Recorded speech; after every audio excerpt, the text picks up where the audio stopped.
Hi everybody, I just wanted to record a video to talk to you a little bit about drafting since that's the stage that you're in right now when it comes to your literacy narrative essays. So I think for a lot of people, as I mentioned above in the learning activity, I think a lot of people find it challenging to create a first draft of a paper or go from just ideas to turning it into a nice cohesive essay. So there are things that you can do to make that process a bit easier. So I'm going to talk about an example here in a minute. But just in general, I think it's really important, if you don't already, to think about writing as a process, a series of steps that you're always going to go through no matter what type of essay you're writing. So what I asked you to do this past week was work on generating ideas, just coming up with ideas that you might use or might not use for your eventual literacy narrative essay. So for a lot of people, I think they don't even bother with that step unless they're forced to do it. And I think that ends up making their job a lot harder. Probably some of you, you've had to write a paper at the last minute, you procrastinated, whatever. And then that's the time when your brain decides to shut down and you have writer's block. You can't think of what to say. So if you're somebody who has trouble meeting a page limit, like I mentioned before, all the essays that we're going to do for this class are 5 pages. If you have trouble creating that much content, then that means you need to spend more time in that generating ideas stage, because it's ultimately going to help make the drafting process easier and make that process of getting to a final version of the essay much smoother. So hopefully you've come up with a lot of ideas for your essay. I think the challenge now is to start to figure out how you're going to structure those ideas. What is not helpful, and what people sometimes end up doing, is when they hear the term drafting, they think, okay, what I'm going to do is just sit down with an open Microsoft Word document and just write whatever comes to my mind, and then I'll make it sound pretty later on. I think that's a mistake for a couple of reasons. That process that I just described, like writing whatever comes to mind without worrying about how it sounds or how it looks, that's free writing. That's something that should happen in the generating ideas stage, not in the drafting stage. Because again, I think even if you're writing a rough draft, it needs to have this sort of structure to it, or else it's not really meeting the expectations of the genre.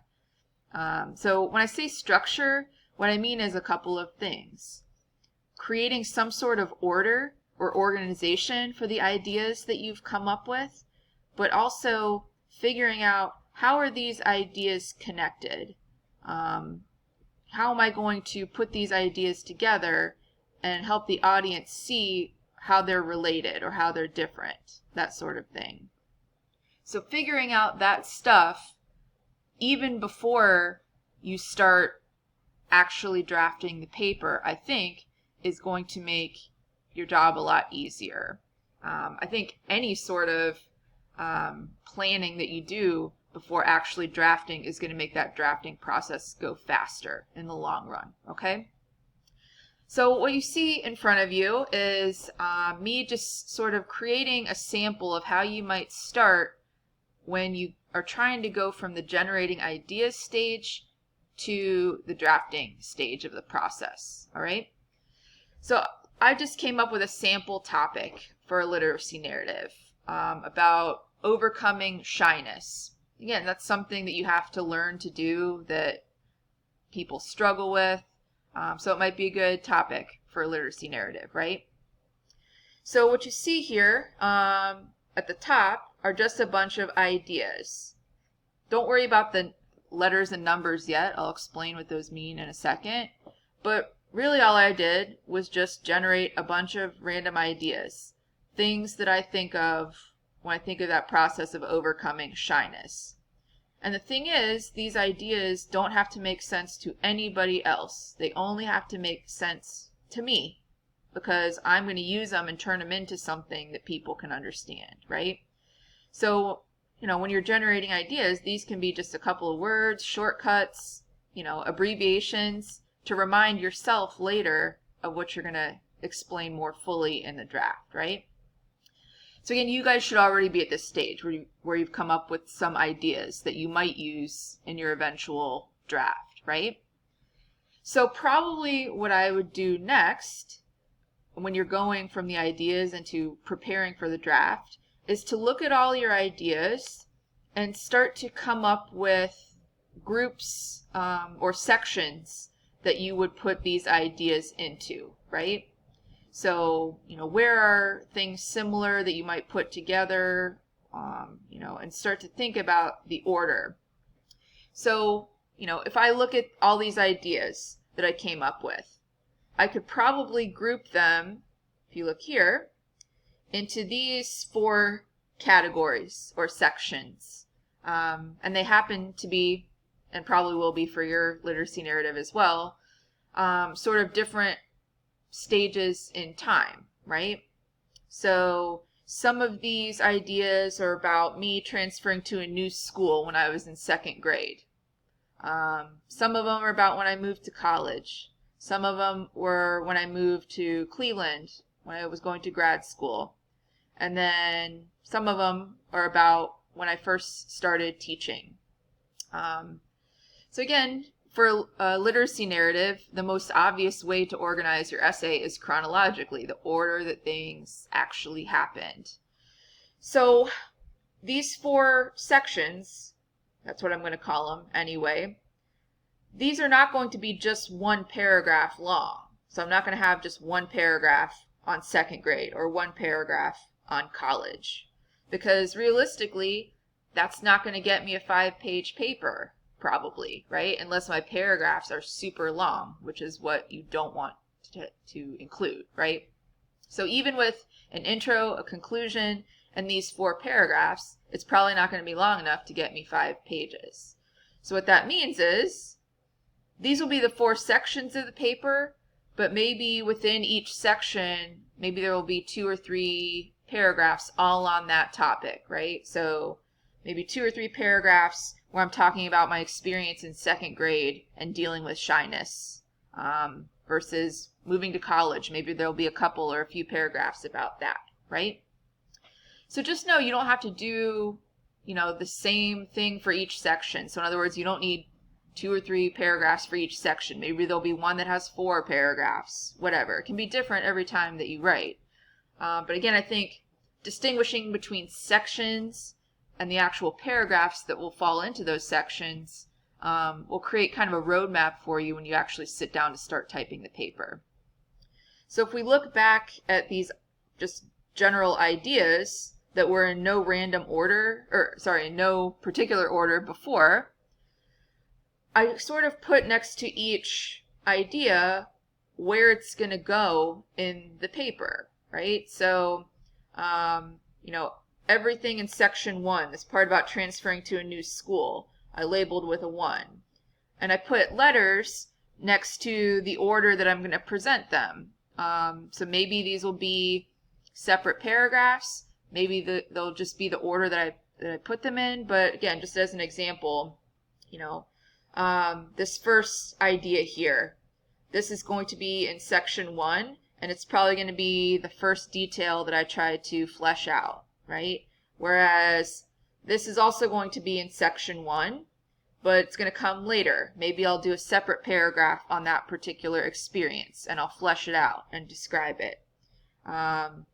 This will also be in section 1, but it's going to be the last thing that I talk about, and I'm going to maybe create a separate paragraph for that and explain how I dealt with this situation, right? So again, what you're doing is kind of figuring out where the essay is going to go and the order that you're going to put things in before you actually even sit down at the computer and start typing the essay itself. So that might be something that helps you. Because again, I think it's kind of hard when you are actually trying to write. Like your purpose when you sit down and draft is to put a lot of emphasis into describing and explaining and talking about how you felt. It's a lot to do all that stuff, plus try to organize things on the fly. It's probably too much. So if you get the order figured out before you even start writing, when you do draft, then you can put more of your mental energy into doing those important things like making it interesting to the audience, and putting a lot of description in, right? Let me just scroll down here. Something else I would do, if you haven't already, is try to articulate an implied thesis. Remember, for a literacy narrative, unlike other types of essays, you're going to have this implied or indirect thesis that's going to come in the conclusion. And that implied thesis is where you're going to talk about what you learned from this experience, how it's changed you, how you think about it today versus when it was happening in the past, something to that effect. And this implied thesis, it doesn't have to be stated in this way in the paper itself, but it's more of like a general idea of what that thesis is, so you can remind yourself in every paragraph what your goal is, what you're trying to show. So for me, maybe my implied thesis would be, shyness is not something you ever completely outgrow, but when you take active steps to get out of your comfort zone, it becomes much easier to feel confident.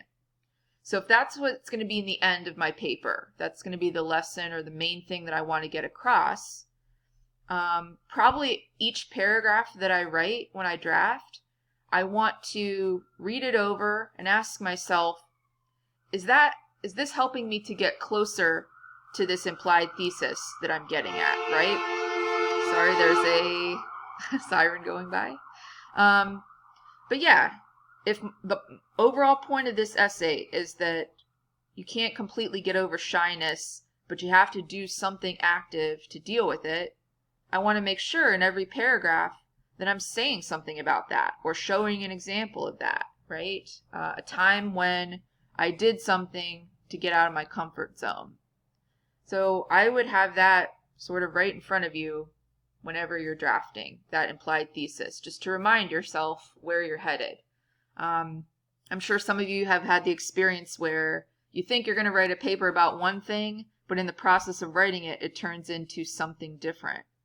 That's not always bad. You just have to make sure that every paragraph fits with whatever that thesis ends up being, or else it's not going to work, or the audience is going to be confused saying, well, I thought you were going to talk about this and it turned out to be something different.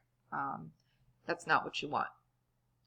So kind of the last thing I wanted to mention is, I said before, a draft is about creating a structure for the essay, going from just random ideas into something more polished and orderly, right? And a big part of that is figuring out connections. How are all of these paragraphs you're going to include connected to each other? How are they similar and how are they different? Because if you can't see and your audience can't see why these paragraphs have any relation to each other, then the essay is not going to make a whole lot of sense, right? So what you might want to do is just take 10 minutes and figure out, how are these ideas connected? How are these sections going to be connected?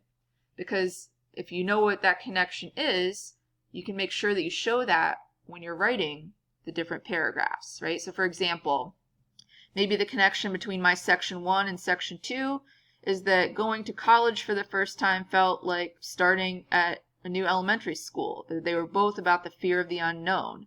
So I probably want to emphasize that connection in both of those sections, right?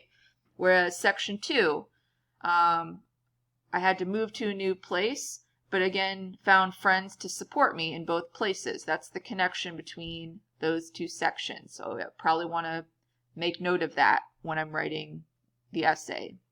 And then sections 3 and 4, they're related because living on my own in section 3 was sort of the first step in what I did in section 4, which was starting to do more things on my own, right?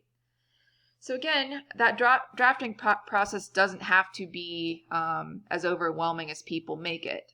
Just take these steps before you actually start the draft.